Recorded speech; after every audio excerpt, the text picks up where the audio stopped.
He kept a scorecard, not for a game, but for the lives he claimed. And by the time authorities closed in on him, the numbers were chilling. 16 victims, 16 names, all listed in a twisted catalog that would eventually reveal the horrifying truth. Randy Kraft, known as the Scorecard Killer, hid in plain sight for years, and his victims were only the beginning of a terrifying spree across California. In 1972, California's highways became the hunting grounds for a predator who had a methodical approach to his gruesome crimes. Randy Kraft, later dubbed the Scorecard Killer, would go on to claim the lives of 16 young men, leaving a trail of terror that stretched across the state. But what made Kraft's killing spree so chilling wasn't just the brutality. It was his chilling scorecard, a meticulous record of his victims and the twisted game he played with law enforcement. Kraft's hunting ground spanned from Long Beach to Northern California, with his victims mostly found along interstate highways. For nearly 10 years, he eluded the authorities, leaving behind a puzzle so twisted it would take years to piece together. Authorities had no idea who was behind the murders, which were often associated with other violent crimes, until one victim's disappearance in 1983 led investigators to the shocking discovery of the scorecard, a list of names that led straight to Kraft.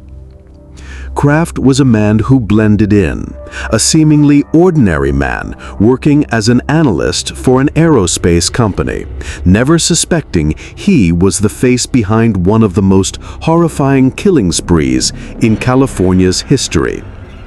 His killings were often premeditated, the victims carefully selected and stalked. But as the bodies began to pile up, Kraft's twisted need for control escalated. Each death seemed to feed his monstrous obsession. By the time his reign of terror came to an end, he had already sealed his fate with a dark legacy of death, manipulation, and a chilling scorecard that chronicled it all. Randy Kraft's victims were often young men, vulnerable, isolated, and living lives that made them easy prey. Most of them were hitchhikers, military personnel, or men he met in gay bars, where his charm and affable nature helped him blend in effortlessly. To the unknowing public, he was just another face in the crowd, but to his victims, he was a nightmarish force of terror. Between 1972 and 1983, Kraft's killing spree unfolded with chilling precision. His victims came from all walks of life: young Marines on leave, college students, and men who were simply looking for a ride to the next destination. They shared one tragic trait: they were all vulnerable, either alone or far from home, and at a disadvantage when Kraft chose them as his next target. Kraft would often offer them a ride, preying on their trust as he appeared harmless, even friendly. Once they were in his car, the real nightmare began. He drugged his victims, using alcohol, tranquilizers, and prescription sedatives to render them unconscious or docile. These substances made his victims unable to fight back or escape, leaving them defenseless against the horrors that followed. Once they were incapacitated, Kraft subjected them to unimaginable torture. He burned them with cigarettes, leaving permanent, painful marks on their bodies. He went further, inserting foreign objects into their bodies, a disturbing ritual that seemed to escalate with each killing. His victims often endured agonizing, slow deaths, tortured by the man who had once seemed like their savior. Perhaps most horrifying of all was Kraft's penchant for genital mutilation, a deeply personal and horrifying act of control. He would tie them up, often ligating them in such a way that left them unable to fight or escape, further deepening the power he held over their helpless bodies. These acts weren't just about murder, they were about dominance, about Kraft asserting his sick, twisted control over the lives he stole.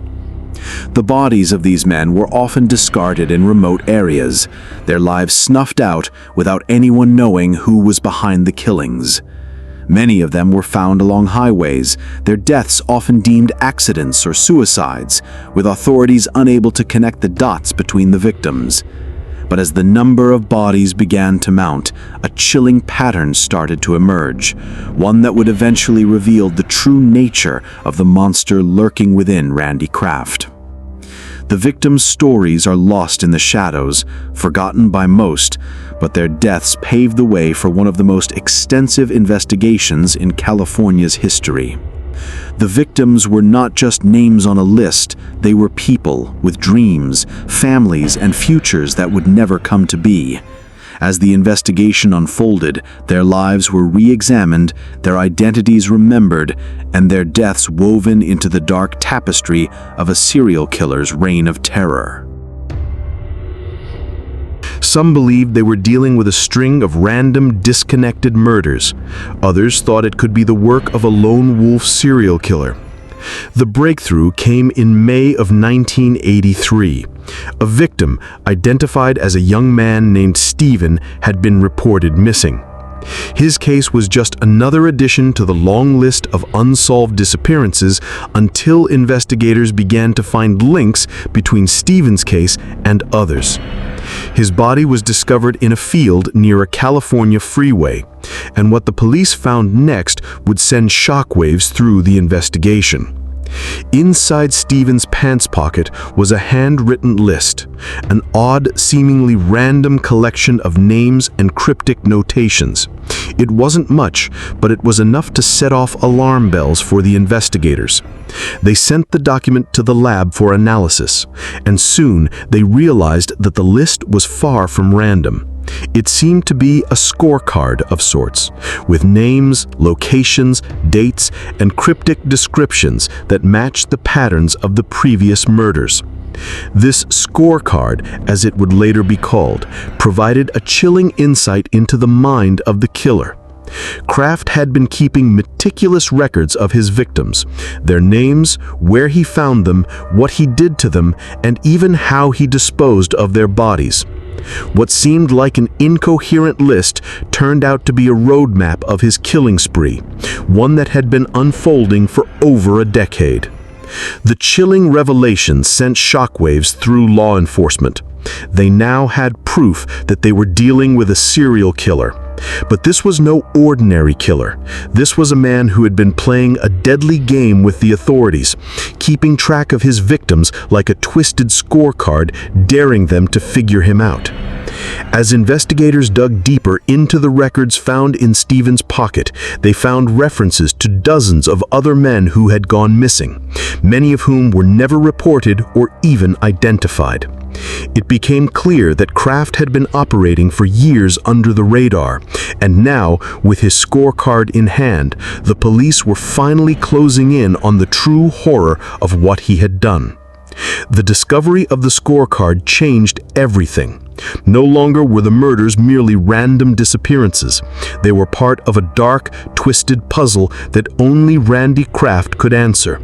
And with every passing day, his trail grew colder, and the clock was ticking to bring him to justice. Randy Kraft was a master of deception, blending into society in a way that made him seem like just another ordinary man. To those who crossed his path, he appeared charming, even personable. But beneath the surface, there lurked a darkness so deep that it could only be understood by those who investigated his life after his arrest. Kraft's outward normalcy was the perfect disguise for his monstrous nature. Kraft was born on March 19, 1945, in Long Beach, California. Raised in a seemingly ordinary middle-class family, he appeared to have had a relatively stable upbringing. However, as with many serial killers, the cracks in his facade were not immediately visible to those around him.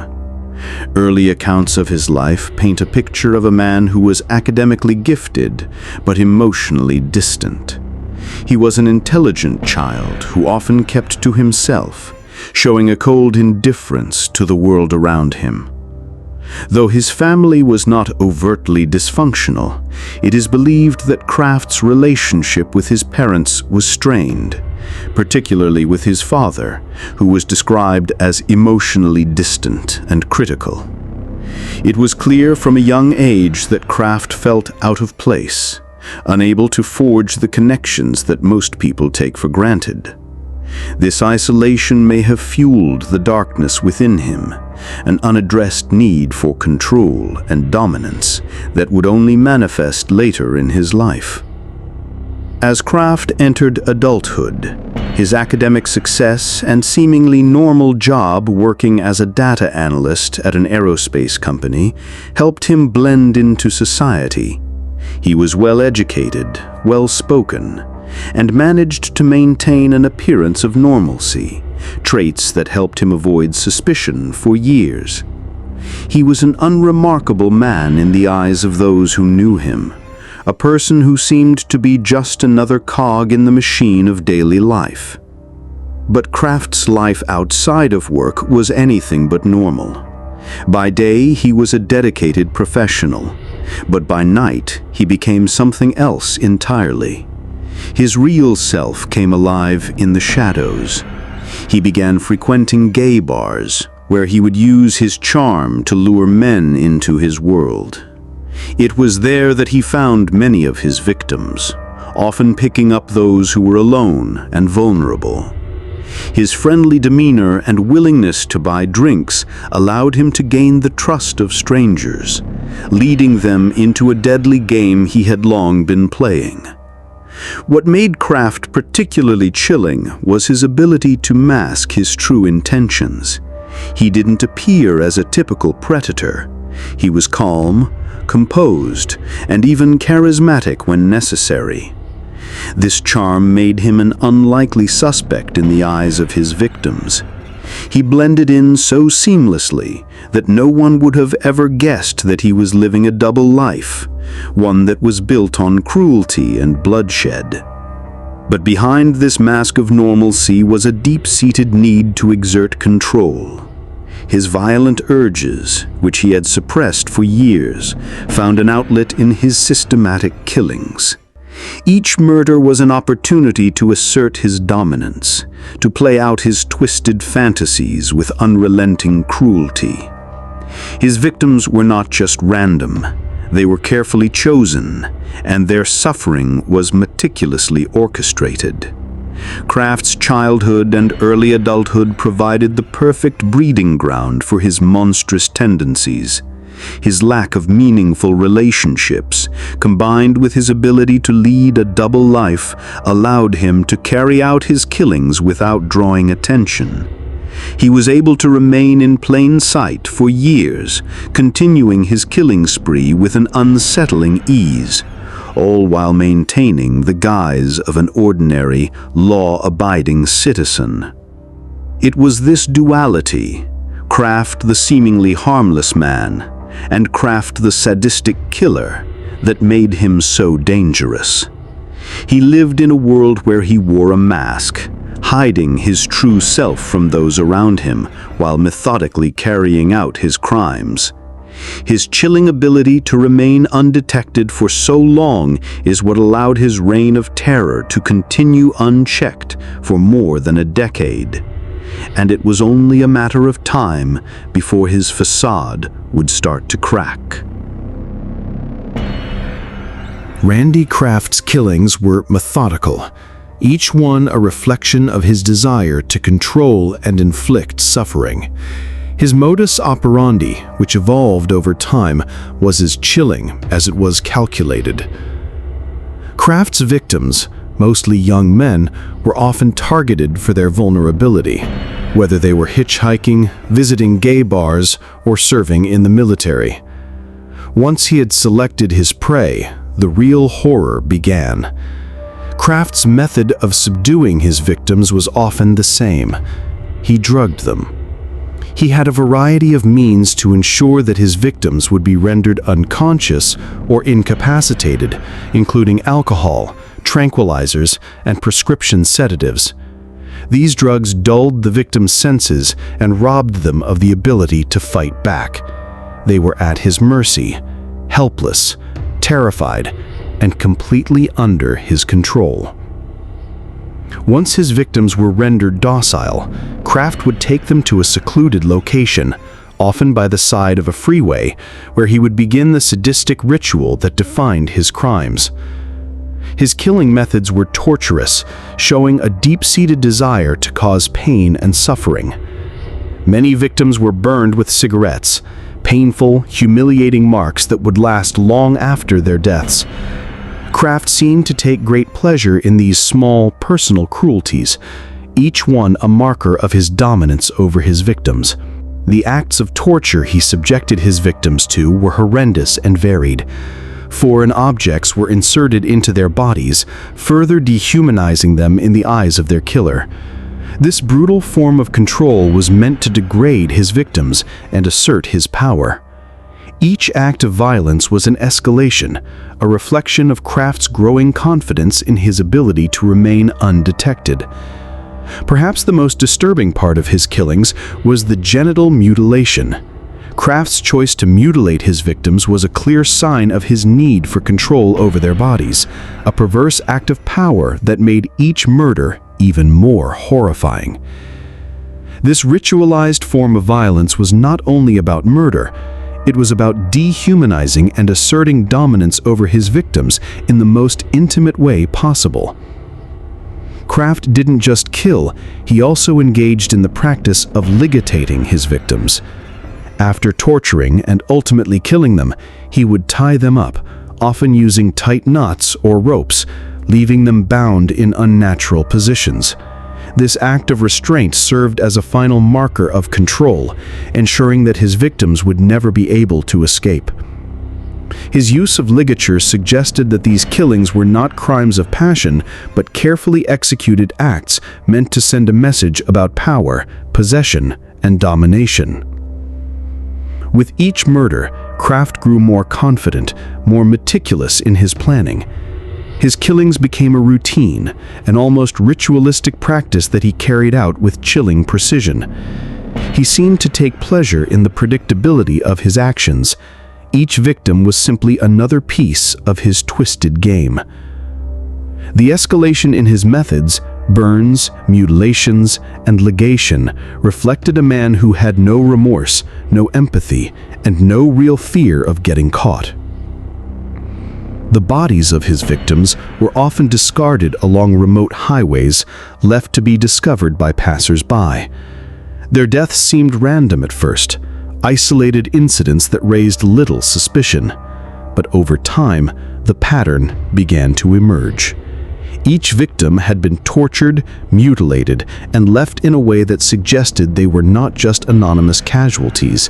They were part of a larger puzzle, one that only Randy Kraft had the key to solving. What made Kraft's killings particularly chilling was the fact that they weren't just about murder, they were about ritual. Each crime seemed to build upon the last, as if Kraft were refining his methods. He had found a way to satisfy his twisted needs and to maintain a control over his victims that went beyond simple violence. His killings were meticulous, and they were meant to be a reflection of his own inner chaos, an expression of his belief in his power over life and death. Randy Kraft's arrest came in a seemingly unremarkable fashion, caught during a routine traffic stop. On May 14, 1983, Kraft was pulled over by a highway patrol officer in Orange County, California, for erratic driving. What the officer didn't know at the time was that this stop would lead to the capture of one of the most notorious serial killers in California history. When Kraft was searched, police found evidence linking him to his killing spree, most notably a man's body in his car, partially decomposed. Investigators also discovered notebooks containing more than just his scorecard, detailed records of his killings, along with disturbing photographs of his victims. It was the break they needed to officially connect Kraft to the murders. Kraft was arrested and charged with 16 murders of young men, although investigators suspected there were many more victims. During questioning, he remained eerily calm, refusing to confess but offering little resistance. His indifference to the gravity of his crimes was chilling. At trial, Kraft's defense attempted to paint him as a man suffering from mental illness, but the prosecution painted a picture of a cold, calculating killer. He was convicted of 16 murders, though some believed the true number was much higher. In 1989, he was sentenced to death. Years later in prison, Kraft remained a mystery, his calm demeanor and lack of remorse haunting those who studied his case. The horror of his killings lingered long after his capture, leaving behind a legacy of fear and devastation. Randy Kraft's capture did little to ease the suffering his crimes caused. Although sentenced to death, his impact remained long after his trial. For the victims' families, Kraft's arrest was just the beginning of their struggle. While some found solace in his conviction, others were left with unanswered questions. How many more had he killed?